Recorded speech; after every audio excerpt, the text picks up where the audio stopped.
Ok, entonces tenemos el corolario 1, 140 que dice lo siguiente. Aquí específicamente tenemos un espacio vectorial de dimensión finita, específicamente el natural n, y tenemos lo siguiente. Cualquier conjunto finito de generadores de B deberá tener al menos n vectores. Y un conjunto de generadores con exactamente n elementos es necesariamente una base. Con tal de que me sepa la dimensión y encuentre un conjunto generador de n elementos, ya no será necesario demostrar la independencia lineal, en este caso es inmediato, el conjunto será una base. Algo muy parecido con el inciso B, si tienes un conjunto linealmente independiente con n vectores distintos y sabes que la dimensión es n, pues entonces inmediatamente es una base. También aquí ya no requerirías demostrar que el conjunto es un conjunto generador. Es suficiente con que demuestren una de las dos condiciones con efectivamente la condición que lo reemplaza, pues es que contenga n vectores y que el espacio sea de dimensión n. Un resultado que tenemos es que para un conjunto finito de generadores siempre se puede acortar a una base. Ahora, algo muy parecido en el caso del conjunto de conjuntos linealmente independientes es que los linealmente independientes siempre se pueden extender a bases. Los generadores se acortan a bases, los independientes se extienden a bases. Bueno, vamos con el inciso A. Para esto me tomo un conjunto finitamente generado que se llame G. Perdón, me tomo un conjunto finito G y en cuyo caso lo generado por G va a ser todo el espacio vectorial. ¿Ok? Ya tenemos un teorema, el teorema 134, que me dice que G pues se puede acortar a una base de B. ¿Qué es que se pueda acortar? Pues te dice que existe específicamente un subconjunto de él tal que este subconjunto ya es una base. Recordemos uno de los últimos corolarios que me dice que toda base tiene la misma cardinalidad. En este caso, si H es una base y la dimensión es n, necesariamente H tiene que tener cardinalidad n. Ahora, esto por ser una base y por ser B un espacio de dimensión n. En cualquier subconjunto, los subconjuntos tienen cardinalidad menor o igual al conjunto en donde están metidos. Entonces la cardinalidad de G es mayor o igual que la de cualquier subconjunto, y si la del subconjunto es n, pues entonces la cardinalidad de G es mayor o igual que n. Esto en términos de elementos nos dice que este al menos tiene n elementos. Es la primera parte que debemos demostrar. Entonces hasta aquí, punto y aparte, comenzamos con la segunda parte del inciso A. Entonces la notación aquí es local. Nuevamente tengo un conjunto finito generador. Específicamente ahora, a diferencia de la parte de arriba, pues es que la cardinalidad de G es n, coincide con la dimensión del espacio vectorial, y además sé que lo generado por G es B. Esta hipótesis se mantiene, solamente que aquí se da la igualdad con n. Supongamos que quiero ver que G, un conjunto generador de n vectores, es una base, entonces lo único que me faltaría si ya genera es demostrar que es linealmente independiente. Para demostrar que es linealmente independiente, pues supongamos que no lo es. Supongamos que no es independiente. Como no es independiente, vuelvo a usar el teorema 134 que me garantiza que de G puedo extraer una base. Ahora, aquí si G no es linealmente independiente, puedo encontrar un subconjunto linealmente independiente que genere a B. Ese subconjunto tiene que ser propio. De lo contrario, si este es independiente y son iguales, pues entonces este sería independiente y estoy en el caso opuesto. Entonces, H es una base. Su cardinalidad, por ser un subconjunto propio, es estrictamente menor que la cardinalidad del G, pero esta ya era n. Por un lado, si la dimensión de B es n, pues te dice que toda base tiene que tener cardinalidad n, pero aquí acabas de encontrar una base con cardinalidad estrictamente menor que n, lo cual es una contradicción. ¿Dónde está la contradicción? Pues en haber supuesto que G no era linealmente independiente. Por lo tanto, G Si es linealmente independiente, además genera B, por definición, es un conjunto básico de B. Ya tenemos el inciso A. Ahora nos vamos con el teorema 1.35, que nos dice lo siguiente, ahorita lo recuerdo. Voy a partir de un conjunto linealmente independiente, como me lo pide el inciso B, de cardinalidad igual a la dimensión del espacio vectorial. Me voy a tomar G cualquier base.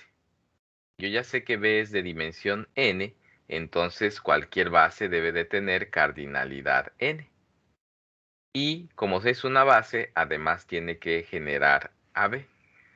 Recordemos que el 1.35 habla acerca de conjuntos finitos de generadores comparados en cardinalidad con conjuntos linealmente independientes. La cardinalidad del conjunto independiente siempre será menor a la cardinalidad del conjunto de generadores, menor o igual. Además, cada vez que tenemos esto, el teorema 1.35 me garantiza que existe un subconjunto de G que si se lo uno a L me va a dar un conjunto generador. Es decir, este teorema me dice que hay un subconjunto de G de cardinalidad, la diferencia de la cardinalidad de G con la cardinalidad de L, la cardinalidad del generador contra la cardinalidad del conjunto linealmente independiente.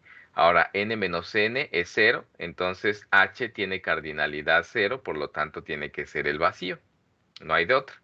Continuando con este teorema 1.35, les dice que si a L le unen este conjunto H, les debe de dar un conjunto generador de B.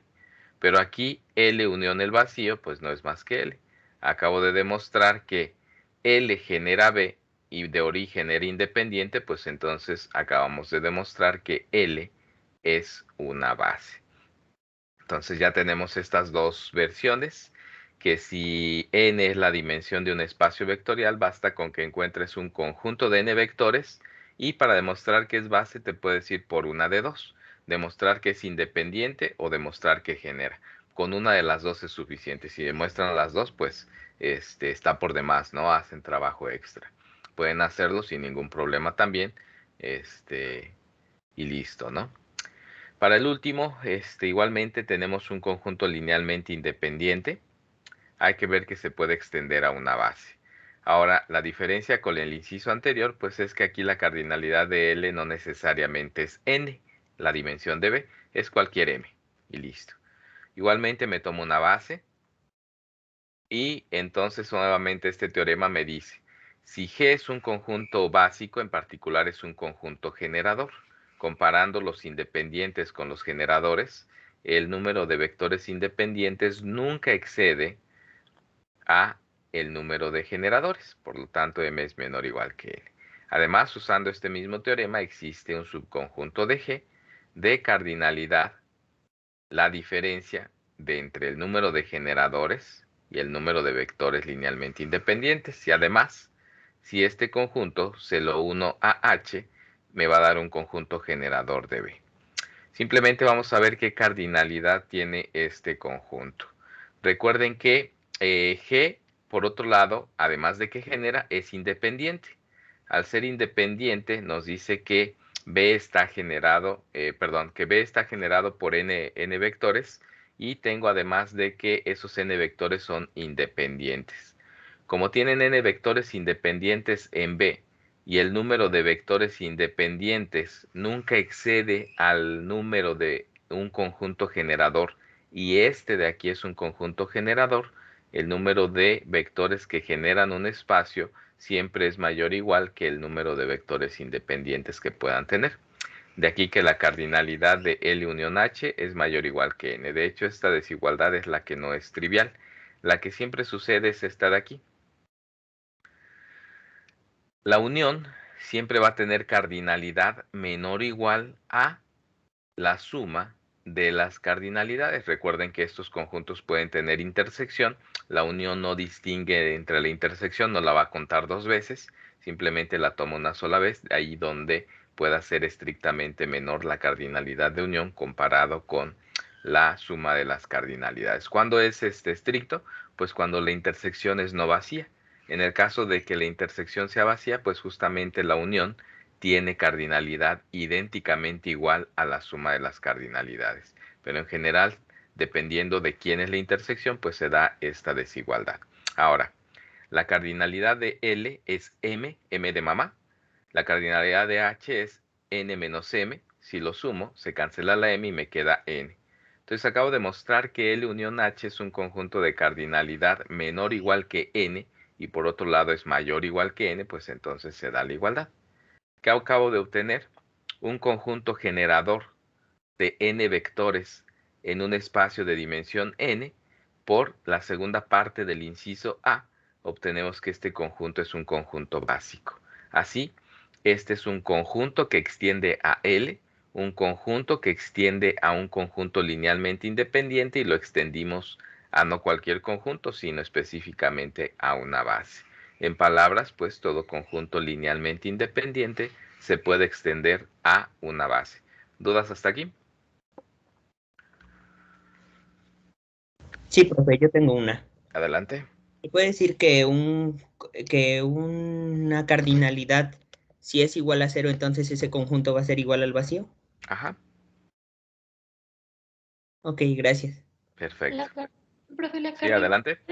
la cardinalidad es lo generado por el conjunto. No, la cardinalidad es el número de elementos. Ah, ok, ok, gracias. Sí.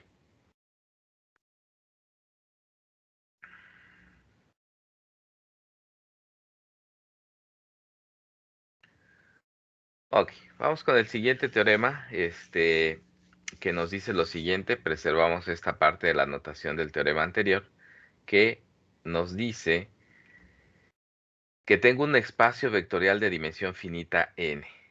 Y ahora me voy a tomar un subespacio. Este teorema nos dice que si el espacio grande es de dimensión finita, cualquier subespacio también va a ser de dimensión finita. Además, la dimensión del subespacio nunca va a exceder a la dimensión del espacio B. Este siempre va a tener dimensión menor o igual que la dimensión de este de aquí. En particular, pues aquí si dijimos que era n, pues menor o igual que n. Más aún, si en esta desigualdad se da la igualdad, es decir, que si encuentro un subespacio de dimensión n en un espacio de dimensión n es porque tienen que ser iguales. No puede haber una contención propia. Bueno, pues vamos primero con un caso trivial que es, por ejemplo, W, que es el singular del cero. Por ejemplo, atendiendo una de las preguntas anteriores, es un conjunto que tiene un elemento. Por tener un elemento, su cardinalidad es 1. ¿Ok? La mínima cardinalidad pues de un subespacio siempre será 1. Ojo que no pasa lo mismo con la dimensión. La dimensión se refiere a la cardinalidad de bases y puesto que aquí una base es el vacío, la cardinalidad del vacío se considera como cero. Entonces no confundir con esto. Ahora, esto pues les dice lo que acabo de mencionar, que la dimensión es cero. Si la dimensión es cero y n es 1 o a lo menos cero, pues por supuesto que n es mayor o igual que cero, sin ningún problema. Entonces la dimensión del subespacio no excede a la dimensión del espacio. En el caso contrario, es decir, que W sea distinto del singular del cero, pues al menos sé que hay un vector distinto de cero. Recordemos que uno de nuestros ejemplos es tomarnos, en el caso de independencia lineal, es tomarnos un solo vector. Un solo vector por sí solo constituye una lista, siempre y cuando sea distinto de cero, constituye una lista independiente. Tenemos los siguientes casos. A lo mejor, por pura suerte, W es lo generado por W1. En este sentido, W1 es linealmente independiente y genera, pues entonces la dimensión de W será estrictamente 1. Por otro lado, este vector independiente es independiente tanto en W como en B. Entonces en B también hay un vector distinto de 0 y por lo tanto linealmente independiente, su dimensión al menos es 1. Recuerden que la dimensión es mayor o igual, es el número de generadores por un lado y este siempre es mayor o igual al número de vectores linealmente independientes. Si hay uno, pues n tiene que ser mayor o igual que 1. Ahora, esto en el supuesto de que lo generado por W no es W. Vamos a suponer que no. ¿Qué es suponer que no? Pues que en W y fuera de lo generado por 1 hay un vector. Es decir, que W2 existe un vector W2 en W que no pertenece a lo generado por W1. Recuerden que hay un teoremita que nos dice una receta, que si te tomas un conjunto independiente y te dice qué pasa si le adjuntas otro vector. Hay dos opciones, que el conjunto sea dependiente o que el conjunto sea independiente. ¿De qué depende? Pues depende de dónde vive este señor. Debe de estar fuera de esta lista y si este vector pertenece a lo generado por W1, te da dependencia lineal. Si este vector está fuera de este generado, como es este caso, es independiente. Entonces, esta nueva lista es independiente. Repetimos el argumento. Si estos dos vectores ya me generan W, acabo de encontrar una base. La dimensión de W sería 2. Y puesto que hay dos vectores linealmente independientes y eso no excede el número de generadores en B, pues n es mayor o igual que 2. Repetimos el argumento. En caso contrario, pues existe un tercer vector que pertenece a W, pero que no pertenece a lo generado por W1 y W2. Por el mismo teorema, puedo extender mi lista a un conjunto linealmente independiente. A cada paso noten que voy extendiendo mi lista de un vector a dos vectores a tres vectores linealmente independientes en el supuesto de que se pueda. Y aquí no puedo repetir este argumento más de n veces, porque justamente en un espacio de dimensión n, a lo más voy a obtener n vectores linealmente independientes. Nunca puedo obtener n más 1 ni cosas por encima de n más 1. Entonces este proceso es finito. Eventualmente vamos a obtener una lista W1 hasta Wm que es independiente y que además va a generar esa lista a todo el subespacio vectorial. Entonces, esta de aquí resultó ser una base de W. Como tal, son independientes en B y un conjunto de vectores independientes, su cardinalidad, que aquí lo estoy tomando como M, no puede exceder al conjunto de al número de generadores. Adelante. Una pregunta, ahí arriba donde dice que se obtiene una lista, ¿no podría ser que llegue de W1 hasta Wn? Puede ser que sí, aquí lo dice. Aquí le estamos dando permiso a que sea igualdad. El hecho de que sea menor o igual te da dos opciones. Recuerda que puede ser el caso en que sea estrictamente menor o puede ser el caso en que sea igual. Por supuesto que puede ser el n. Lo más largo o lo más tardado de una demostración así, digámoslo así en un ejemplito, pues te dice que son n pasos. Que paso a paso le estés agregando un vector. El camino más largo sería que sea de dimensión, W sea de dimensión n y que entonces tengas que repetir el proceso n veces, ¿no? En general, pues no. Puede ser tanto que en m de mamá sea estrictamente menor que n o que se dé la igualdad. Justamente la segunda parte del teorema te habla acerca de y qué pasa si se da la igualdad. Entonces vamos justamente con este paso. ¿Qué pasa si sucede lo que comentas, que se da la igualdad? Pues en este caso existe una base de W de exactamente n vectores. Por lo tanto, son linealmente independientes, tanto en W como en B. ¿Y qué nos dice el inciso B del corolario anterior? Que si encuentras un conjunto independiente de n vectores en un espacio de dimensión n, pues resulta que ese conjunto también es base de B. Al ser una base de B, pues lo que genere te va a dar todo el espacio vectorial. De origen W1 hasta Wn se eligió como una base de W, por lo tanto también genera W. Este conjunto genera B y genera W, pues entonces se obtiene que W coincide con B. ¿Alguna duda, pregunta?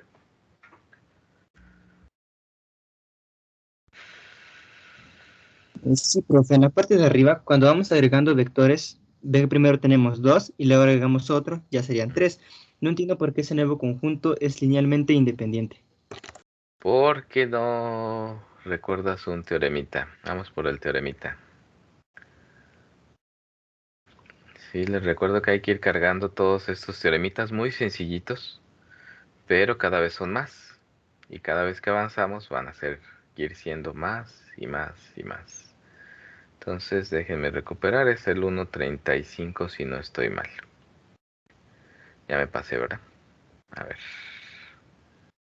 Déjenme ver. No, es el 1.30. ¿Ok? ¿Qué les dice el 1.30? Tómense un conjunto linealmente independiente. ¿Ok? Se van a tomar otro vector. Un vector que de partida no esté en la lista anterior. Y a la lista original, que es independiente, le van a adjuntar un vector. Hay de dos sopas. Si el que le adjuntan pertenece a lo generado por la lista original, pues entonces lo que obtengas es dependiente. Este teorema habla de un sí, solo sí, lo comenté cuando lo demostré. La negación de esto justamente va con la negación de esto. Te dice, tienes un conjunto independiente y le agregas un vector, para que sea linealmente independiente es suficiente con que el vector no pertenezca a lo generado por ese, que es lo que estamos haciendo acá. Estoy aplicando la versión opuesta del teorema 1.30. Estoy negando las dos partes, pues. Sí, profe, ahora sí ya me quedó claro. ¿Ya? Ok, Ya, entonces ya profe, te lo explico. gracias. Perfecto. Si estoy aplicando aquí el 1.30 y estoy volviendo a aplicar aquí el 1.30, justamente con la versión de la negación de de la versión que viene ahí, ¿no? Bueno, entonces continuamos con el corolario 1.42. Tengo un espacio de dimensión n, que es finito, y tengo W un subespacio vectorial. Si obtengo una base de W, entonces esta siempre se va a poder extender a una base de B. ¿Qué hacemos aquí? Pues me tomo una base de W. Como tal es un conjunto linealmente independiente, me voy al inciso C del corolario anterior 1.40. Lo que me diría es que todo conjunto independiente se puede extender a una base. Entonces cualquier conjunto independiente de W también se puede extender a una base, pero a una base de B. En este sentido, cualquier base de W se puede extender a una base de justamente B. Por cierto, no me acuerdo si pudieran usarlo ustedes en su examen o el otro grupo. No me Profe, acuerdo. ¿Sí? eso es como si encontraras una base máxima, por así decirlo, de B o algo así. Una base máxima de B. No, esta habla de que tienes una base aquí, la puedes extender a una base de acá. ¿Ok? Las bases de acá no necesariamente son bases de acá. Ahorita vamos con conjuntos máximos. Todavía no empiezo. ¿Vale? Y tengo una pregunta. Un conjunto puede tener varias bases, ¿verdad? Por Sí. ejemplo, Un espacio vectorial. Un conjunto no. perdón, por ejemplo, V puede tener varias bases. Puede tener tantas como una infinidad. Ok. ¿Ok? Por supuesto que sí. ¿Cuál es el invariante que mantiene todas esas bases? La dimensión. Hasta aquí hemos estudiado en gran parte algunos teoremas, algunos resultados son generales en el sentido de que no digo si el espacio es finitamente generado o no, pero en cuestión de bases solo hemos demostrado que los espacios vectoriales finitamente generados siempre tienen bases y en este caso pues tienen bases finitas. Falta el estudio de espacios vectoriales no necesariamente finitamente generados y por lo tanto que no necesariamente sus bases sean finitas. Vamos a demostrar en este último capitulito o subsección que todo espacio vectorial tiene una base, independientemente de esta sea finita o no, siempre vamos a poder tener bases. ¿Ok? Para esto requiero dos definiciones y un lema que son parte de teoría de conjuntos y pues son cosas que debieron de haber visto en el cursito de mates básicas. Si no lo hemos visto, pues vamos a usarlo, ¿no? Es muy específico, habla de contenciones, por supuesto que el lema de Zorn se puede aplicar a muchas otras, otros lugares donde no necesariamente la relación sea la contención de conjuntos. Aquí específicamente yo requiero de la contención de conjuntos como para decir que están relacionados A con B. Esto me diría que A está contenido en B o B está contenido en A, es lo que voy a usar. Entonces, primero me voy a tomar una familia, con esta F garigoleada, una familia de conjuntos. M en F, atendiendo un poquito a lo que comentaba el compañero anterior, M en F va a ser llamado máximo, ¿ok? Con respecto a la contención de conjuntos, si M no está contenido en ningún otro miembro de F. Por supuesto, excluyendo el M mismo. Recuerden que todo conjunto se contiene a sí mismo. Por supuesto que M está contenido en M. ¿Ok? De hecho, se da la igualdad. Aquí pudiera escribirlo así. A está contenido en A y B está contenido en B. Son cosas que siempre pasan. Entonces, si no hay otro que lo contenga propiamente, pues entonces diremos que el conjunto es máximo. Y ahorita vamos a lo que es exactamente un conjunto linealmente independiente máximo. Tiene que ver con el concepto de base, por supuesto, y ahorita vamos a ver, esto respondería a la pregunta del compañero, que qué pasa con si es un conjunto máximo y en qué sentido. ¿Ok? Profe, Ajá. una pregunta. ¿La M contiene a los demás conjuntos de F? No, No, ¿verdad? no. Simplemente es al Ah, revés, que nadie lo contenga. Eso lo hace más grande, eso lo hace máximo. ¿Sí? No, no hay ninguna relación aquí en ningún lado con los otros miembros de F, justamente. ¿Ok? no, profe, gracias. Ok. Entonces, lo que no diga, pues, ahí con un poquito de cuidado, ¿no? No habla acerca de eso. Digamos que está aquí tu M, esto no habla de qué pasa acá abajo. Pasa, te explica lo que no debe pasar arriba, ¿ok? Ahora, un conjunto va a ser o una subcolección de F, lo pudiéramos llamar así, va a ser llamado una cadena si cualesquiera dos par de conjuntos A y B en C, se cumple que o A está en B o B está en A. Esto es algo muy parecido si ustedes piensan en los naturales, por ejemplo, si se toman un natural o otro, otra relación que pueden trabajar ahí, por ejemplo, es el mayor igual. Que si se toman un natural M y un natural N, pues eso debe de pasar de 2, que N es menor o igual que M o que M es menor o igual que M, siempre van a estar relacionados. ¿Ok? En este caso es algo muy parecido, solamente que con conjuntos. Y bueno, el principio o el lema de Zorn o principio del máximo nos dice lo siguiente.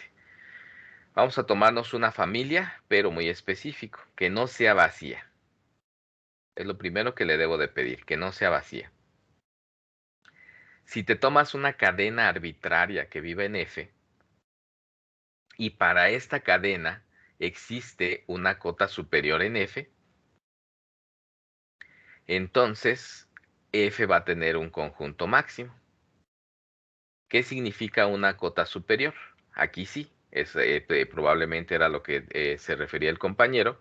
Cuando es una cota superior, este debe estar por encima de todos los elementos de C. Es decir, que existe, aquí pudiéramos decirlo, un N en F. Vamos a llamarlo un U en F, tal que U contiene a toda N para toda N en la cadena. Aquí sí. Eso es lo que es una cota superior. Ojo, acá simplemente estoy definiendo elemento máximo y acá estoy definiendo cota superior. No son conceptos análogos, son cosas totalmente distintas. Entonces, cota superior es que contiene a todos los de acá. Aquí como estoy con la contención, pues es que los contenga. Si es con numeritos, si es con el mayor igual, pues una cota superior es un numerito aquel que es mayor igual que todos los numeritos que vivieran aquí. Hago esa analogía, pero aquí estoy, recuerdo, con conjuntos.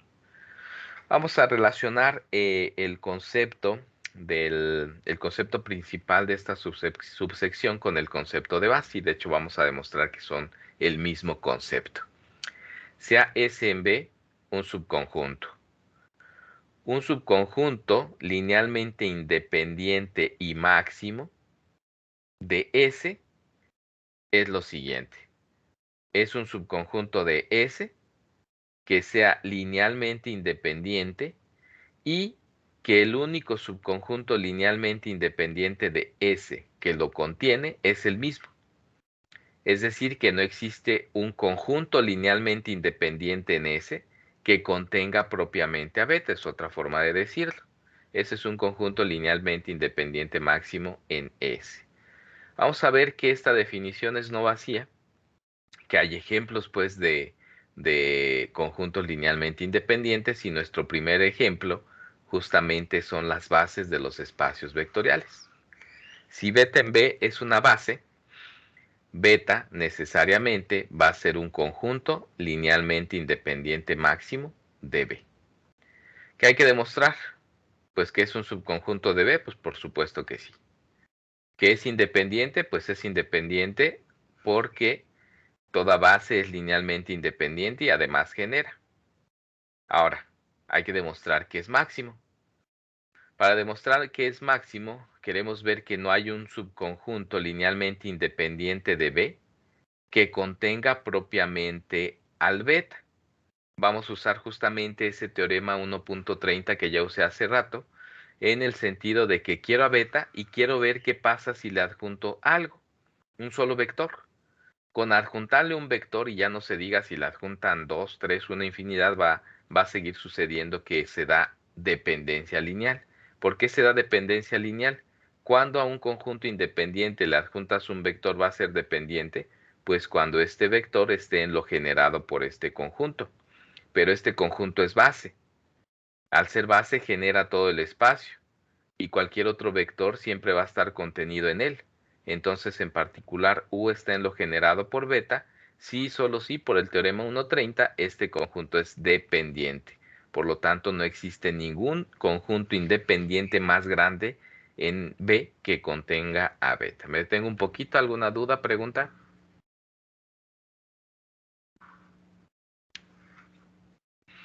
Ok, continuamos. Bueno, entonces el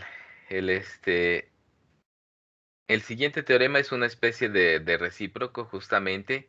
Ahora te dice, tómate S, con tal suerte de que sea un conjunto generador. Y tómate beta en S, un subconjunto linealmente independiente máximo. Si ahora es un subconjunto linealmente independiente máximo el beta, pues va a resultar que beta es base. Hace rato era al revés, toda base era un conjunto linealmente independiente máximo en B. Ahora todo subconjunto de un conjunto generador que sea independiente máximo también va a ser una base. Entonces, hay que demostrar dos cosas acerca de beta. Si quieres ver qué es base, aquí no conozco la dimensión, no puedo usar el corolario, creo que era 1.40, 1.41, no me acuerdo. Puesto que no conozco la dimensión, hay que demostrar las dos cosas. Afortunadamente ya sé algo. Al ser independiente máximo, pues en particular es independiente. Entonces ya tengo que es un conjunto linealmente independiente. Solamente tengo que ver qué es un conjunto generador. Para ver qué es un conjunto generador, basta con demostrar que S está contenido en lo generado por el conjunto linealmente independiente máximo. ¿Por qué? Por lo siguiente. Recordemos que beta son vectores en B, lo que genere no se va a salir de B. Por otro lado, este es un espacio vectorial que contiene a S, pues entonces debe de contener al más pequeño de todos ellos. Recuerden que este es el espacio vectorial más pequeño que contiene a S, por lo tanto, si este es otro, debe ser más grande que él. Por hipótesis, lo generado por S es todo el espacio vectorial. Aquí habríamos de tener que B está contenido en este conjunto y este conjunto está contenido en B, pues entonces este conjunto coincide con B. De aquí pues que solamente es necesario verificar que se cumple esta afirmación. Vamos a suponer lo contrario. ¿Qué sería lo contrario?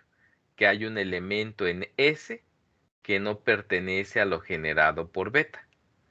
Pero si existe un vector en S que no pertenece a lo generado por beta, me apelo otra vez al teorema 1.30 y me dice que si eso pasa, al conjunto independiente le agrego un solo vector que no esté en lo generado por él, voy a obtener un conjunto linealmente independiente, en este caso en S, que contiene propiamente a beta porque tiene al menos un elemento más. Eso es una contradicción al hecho de que este conjunto es independiente y es máximo. La contradicción está en suponer que hay un elemento U en S que no pertenece a lo generado por beta. Por lo tanto, concluimos que todo elemento de S está en lo generado por beta. Y ya terminamos justamente con este teorema. Como resumen hasta aquí, la nota 1.49 me dice que un subconjunto beta de B es base de B si y solo si beta es un subconjunto linealmente independiente máximo. Entonces, toda base es independiente y en el sentido de independiente necesariamente es máximo. No puedo obtener un conjunto linealmente independiente que lo contenga propiamente. Espero que esto resuelva por ahí una de las preguntitas que me hicieron hablando de conjuntos máximos. ¿Estamos bien? ¿Comentarios, preguntas, dudas? Sí, profe. Adelante.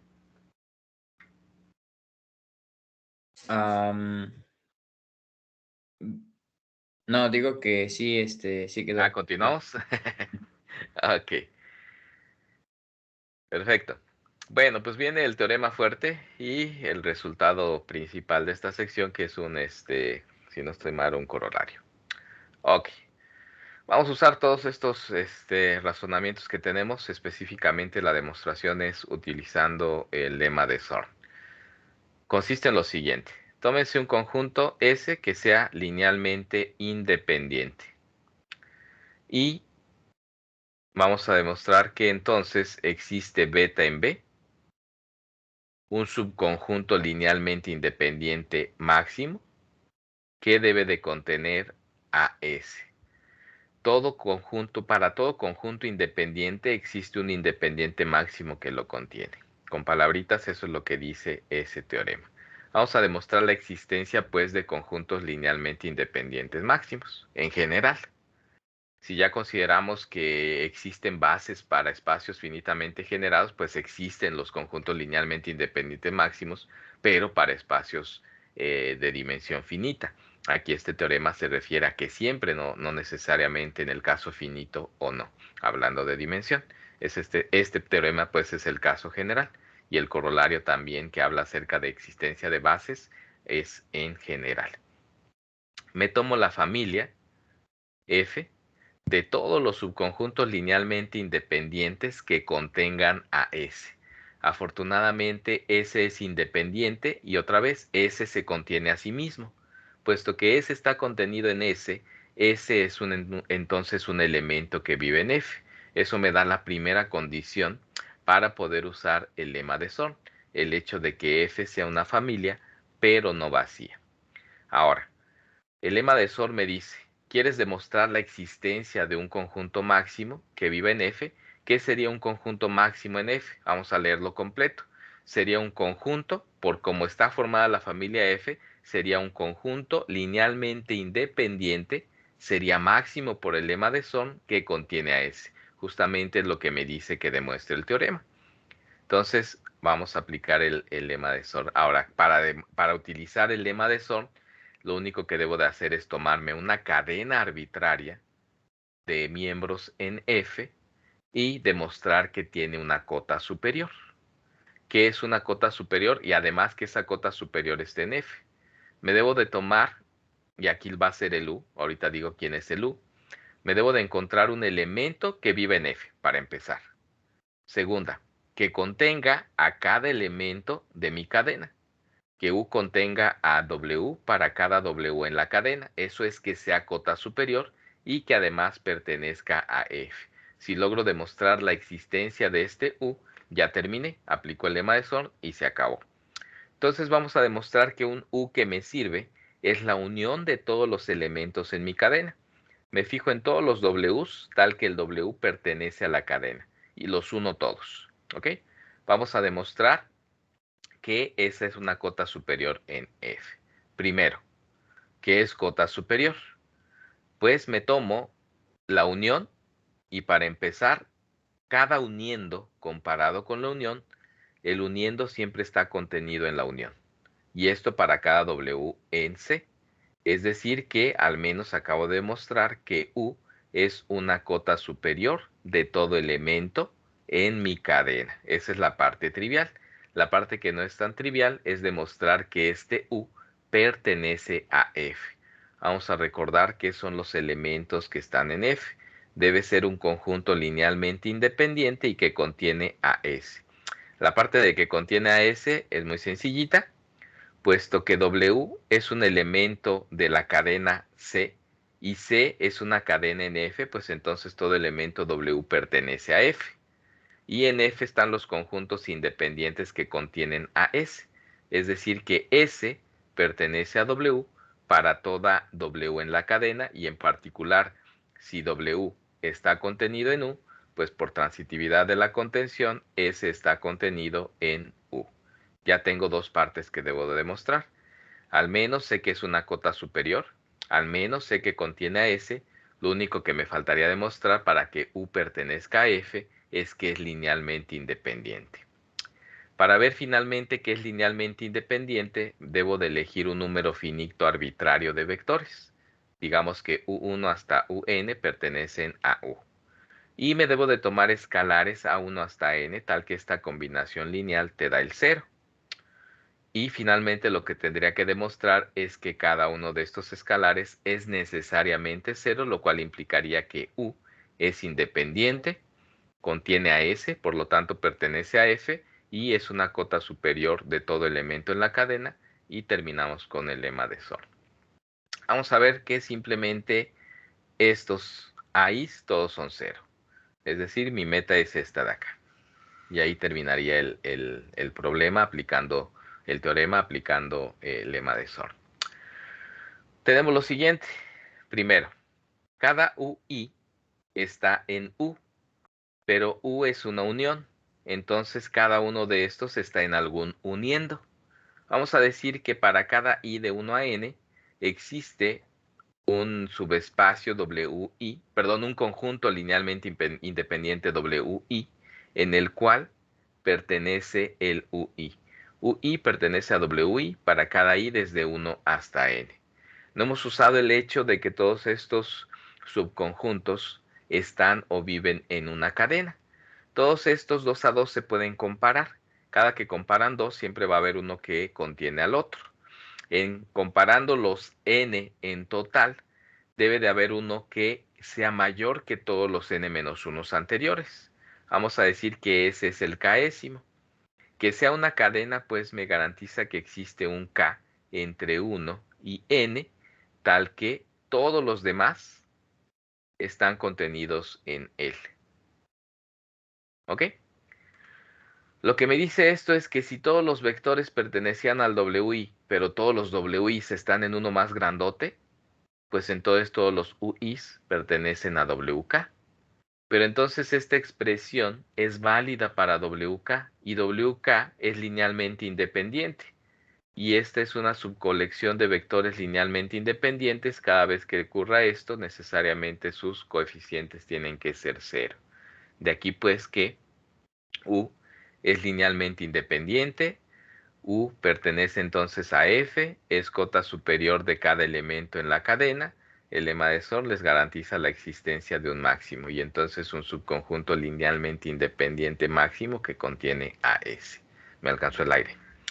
Ok, ya terminamos con el teorema. Vamos a aplicar el teorema y ahorita vamos con dudas. Todo espacio vectorial tiene una base. ¿Ok? Si B es el singular del 0, el espacio vectorial más pequeño posible, pues ya sabemos por definición quién es una base. Una base sería el vacío. Caso contrario, que B es distinto del singular del 0. Entonces, si no es el 0, pues existe al menos un vector distinto de 0. Y ya lo hablé en esta clase, cualquier conjunto de un vector, con tal que el vector sea distinto de 0, es necesariamente linealmente independiente. A este conjunto así de sencillo le aplicamos el teorema anterior. ¿Qué dice el teorema anterior? Que existe un subconjunto beta en B, que es linealmente independiente máximo, y que contiene a este conjunto independiente con el cual empezamos. Finalmente, pues este beta es el que me sirve. Al ser un conjunto linealmente independiente máximo en B, pues necesariamente es una base de B. Y ya terminamos. ¿Dudas? ¿Preguntas? Sí, profe, yo tengo en el anterior, y es por qué los W sub K son linealmente independientes. ¿Por qué los qué? El W sub K, el que contiene a los W sub I, porque este conjunto es linealmente independiente. Ok, este es igual que estos. Es cualquiera de estos. ¿Sí? De hecho, aquí estoy diciendo W1 está en WK, W2 está en WK, el WK está en WK. Este es uno de ellos. ¿Hasta ahí bien? Sí, pero este sí. Y estos WIs son en la cadena. ¿Y dónde Ujú. vive esa cadena? Esa cadena es una cadena de elementos en F. ¿Quiénes son los elementos de F? Son subconjuntos linealmente independientes. ¿Ya? Sí, profe, ya. Cada conjunto que aquí aparece es conjunto linealmente independiente, excepto el U. Por eso tengo que probar que el U es independiente. De hecho, también va a ser independiente, pues, pero eso sí lo tengo que probar. ¿Vale? Sí, profe, ya. Gracias. Vale. ¿Qué más? Profe, una pregunta. Adelante. ¿Se tiene que construir la cadena? ¿Se tiene que construir la cadena? Pues no. Bueno, es que en el tema, Ujú. ¿no? No, te tomas Ok. cualquier Ah, cadena. bueno, ¿por qué? A ver, no entendí el por qué qué. Me refiero a por qué existe la cadena, porque en una parte del teorema dice, pues se toma una cadena, pero ¿de dónde salió? Esa es mi duda. Que si existen cadenas o no, pues si es un solo punto, al menos a ver, aquí el F es no vacío, estamos de acuerdo. ¿Vale? Entonces, si no es no vacío, al menos tiene un elemento. Ese elemento por sí solo consiste en una cadena. Es una cadena que se llama de un eslabón. ¿Sí? Tú puedes tener, piénsenlo así como cadenita. Tiene eslabones. El primer eslabón es el único que hay. Esa es una cadena. Por supuesto que siempre existen cadenas. Ya sea de un eslabón, dos eslabones, tres eslabones. Un conjunto solito es una cadena de un eslabón. Este tipo de expresiones te diría que es una cadena con dos eslabones. Aquí está uno y aquí está el otro. Cualquier cosa que vayas poniendo para arriba también es otro eslabón. Ahí no hay problema con la existencia de cadenas dentro de una familia, siempre y cuando no sea vacía. Si es el vacío, pues justamente no puede existir ninguna cadena. Parte del hecho de que el lema de Sol nos exija que sea un conjunto, perdón, una familia no vacía. Sí, Profe, profe, gracias. Sí, adelante. una cadena no tiene que ser independiente, linealmente independiente, ¿verdad? No, porque ¿cómo se llama? La cadena ya son otro tipo de objetos. Son subconjuntos. ¿Ok? Cuando hablas de cadenitas, híjole, y es que no tengo no me traje la tabletita como estoy calificando. A ver, espérenme tantito. Vamos a hacer lo siguiente y les hago un ejemplito, ¿sale? Entonces tienes una familia y por ejemplo te tomas A, B, perdón, todo mayúscula. A, B y C. Elementos de una cadena. En alguna cadena, ¿sale?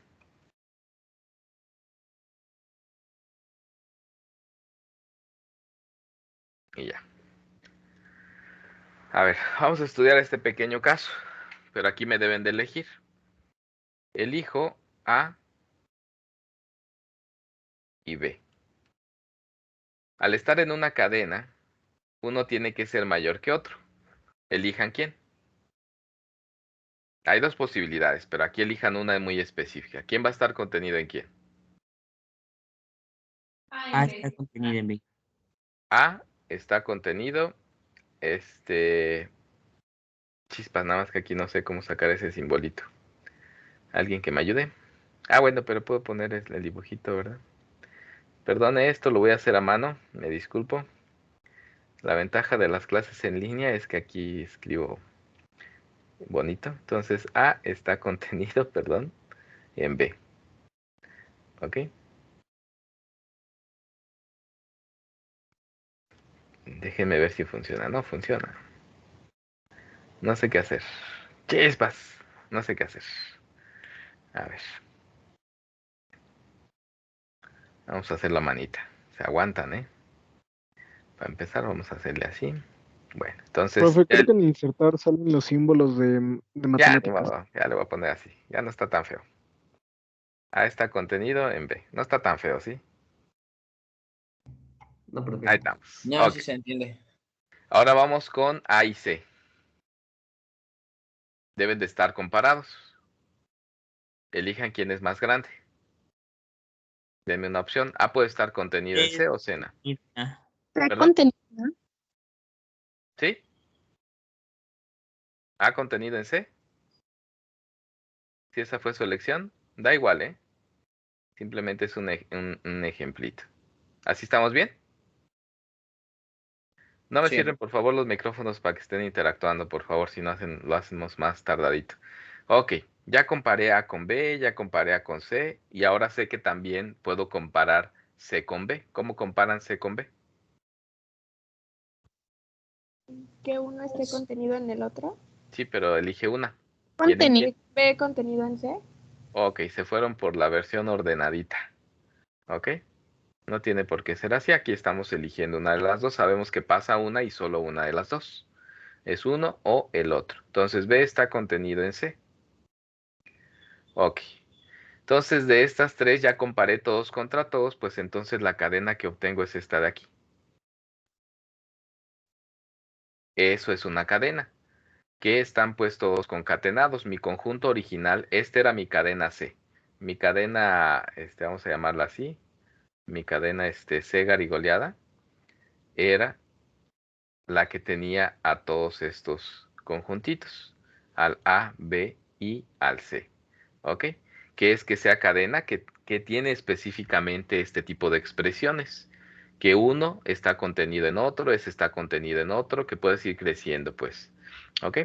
Y a final de cuenta, justamente, por ejemplo, en la demostración del teorema, a esto es al que me refería, por ejemplo, con el WK, que existe uno que contiene a todos los demás, uno más grande entre los elementos de la cadena que debe de contener a todos los demás. Esa es la idea prácticamente de justamente de que sea una cadenita. ¿Ok? Profe, ¿Sí? y tomando ese ejemplo, ¿cuál es la diferencia entre C y U? ¿Que U es independiente? ¿Perdón?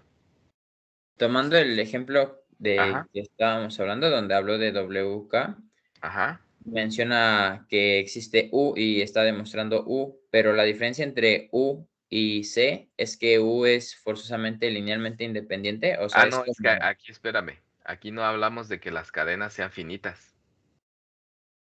Aquí mi ejemplito es finito, ¿sí? Tú pudieras decir, es que pues si voy uniendo, ¿no? Si voy uniendo, pues me va quedando el más grandote. ¿Están de acuerdo? Sí. Si voy uniendo así, pues en este ejemplo específicamente, si tu cadena fuese por pura suerte finita, pues tu U sería tu U sería el WK. El asunto es que aquí no es finito, o puede no ser finito, es una cadena.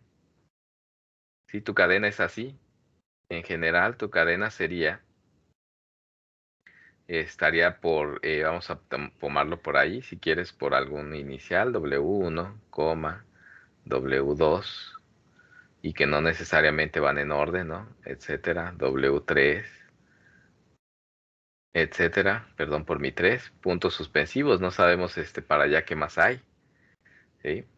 Puede ser infinita la cadena y tienes que comparar. En esencia, la U no tiene por qué estar en C. Demostramos que vive en F, que es un elemento de F, pero no tiene una cota superior, no tiene por qué vivir dentro del conjunto. ¿Ok? Ahí estarías demostrando que tu U contiene a cada uno de estos, pero que no necesariamente es uno de ellos. Entonces, con ese pequeño cuidado. Ahora, ¿por qué de repente lo pasamos a un conjunto finito? Porque para demostrar que un conjunto, en este caso tu U, que era la unión de todos tus Ws con W en tu cadena, deme chancecito porque lo hago con la manita. Para demostrar que un conjunto es independiente, basta con que te tomes un conjunto finito de puntos. Aquí, un número finito de vectores. Al considerar un número finito de vectores, pues estás considerando un número finito aquí, de subconjuntos.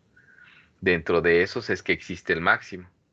El máximo, en general, pues sería, en este caso, el WK, pues sí es parte de, pero en general pasaría que es un subconjunto propio de esta U de aquí, ¿ok?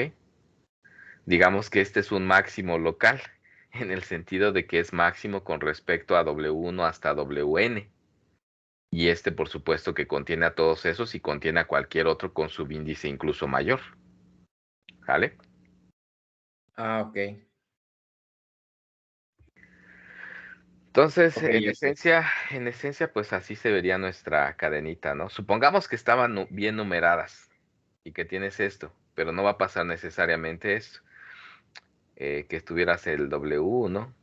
Como no necesariamente vamos en orden, que este estuviera en W5, por ejemplo, que este estuviera contenido, no tienen por qué seguir la numeración, en W2, contenido en W7, y así te vas, ¿no?